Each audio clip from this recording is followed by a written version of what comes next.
여러분 안녕하세요. 커맹닷컴에서 정보와 리뷰를 전하는 정보맹입니다. 자, 오늘은 여러분들께 11세대 i5급 CPU를 한번 소개해드려 보려고 하는데요. 제가 바로 며칠 전에 i7 11700K 제품을 가지고 기존 10세대 대비해서 어느 정도 성능이 좋아졌는지 이렇게 여러분들과 함께 만나보았는데요. 자, 오늘 만나볼 제품은요, 여기 있는 인텔의 i5 11400을 가지고 1400과 비교를 했을 때는 또 어떤 성능이 나오는지 한번 만나보도록 하겠습니다. 자, 그럼 시작하기 전에 구독과 좋아요, 그 다음에 알람 설정까지 부탁드릴게요. 렛츠 고!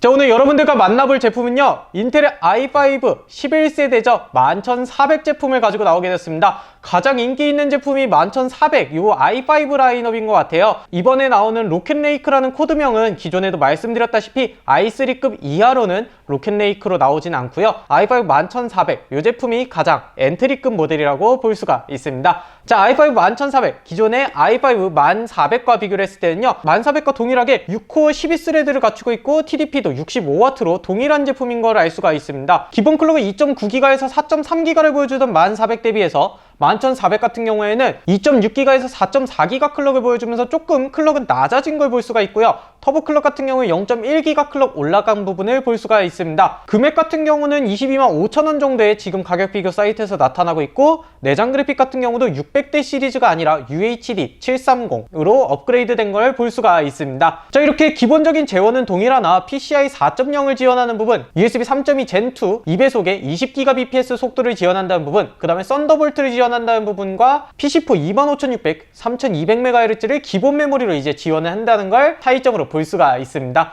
그리고 쿨러가 기존에 여러분들 이렇게 은색 쿨러였는데 검은색 쿨러 부분으로 바뀐 것도 확인을 할 수가 있습니다. 자, 이렇게 클럭은 낮아졌지만 성능 부분은 조금 더 좋아졌다 라고 얘기하면서 IPC가 19%까지 최대 향상이 된 모습을 보여준다, 이렇게 인텔이 얘기를 했는데요. 과연 성능은 어떤지 에이수스의 터프 Z590 플러스 이 제품을 가지고 한번 얘기를 해보려고 합니다. Z590이 아니라 여러분들이 B560 제품을 사용하셔도 램오버가 가능하고요. 그 다음에 전력 제한 해제도 열려있다는 거 볼 수가 있고요. 거기에 조금 상위급 모델로 간다면은 이렇게 에이수스의 터프 H570 모델도 있다는 거 참고해 주시면 될 것 같네요. 자, 먼저 만나볼 내용은요, CPU만을 측정하는 벤치마크죠. 시네벤치 릴리즈 20을 가지고 봤더니요, 멀티코어 점수가 3900점대, 그 다음에 3100점대를 보여주는 모습으로서 약 26.3% 정도 i5 11400이 더 높은 모습을 볼 수가 있었고요. 싱글코어 같은 경우에도 540점대를 보여주는 11400과 420점대를 보여주는 1400의 모습을 보여주면서 1400 대비해서 11400이 27.3% 정도 더 높은 성능을 보여준다, 이렇게 말씀을 드릴 수가 있습니다. 자, 그렇다면 그래픽카드까지 측정하는 3D마크의 파이어스트라이크는 어떤 결과를 보여주었을까요? 여기서는 피직스 점수가 2만 점대를 보여주는 11400, 그 다음에 16000점대를 보여주는 1400의 점수를 보면서 약 26.6% 정도 11400이 높은 걸 알 수가 있었고요. 총점으로 보게 되더라도 약 1.8% 정도 11400이 높게 나오는 걸 볼 수가 있었습니다.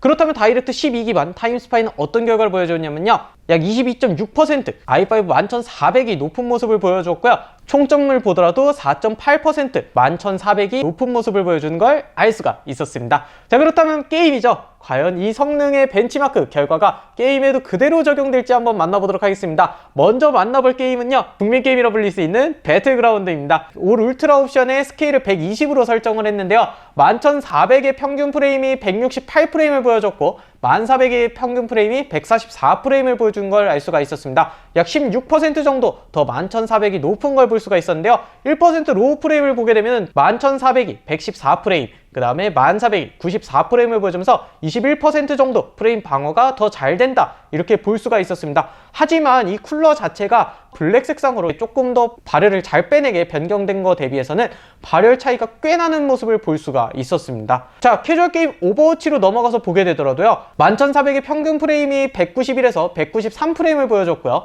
1400의 평균 프레임이 187에서 192프레임을 보여주면서 비슷하거나 한 2에서 3프레임 정도 1400이 낮은 모습을 보여주는 걸 알 수가 있었고요.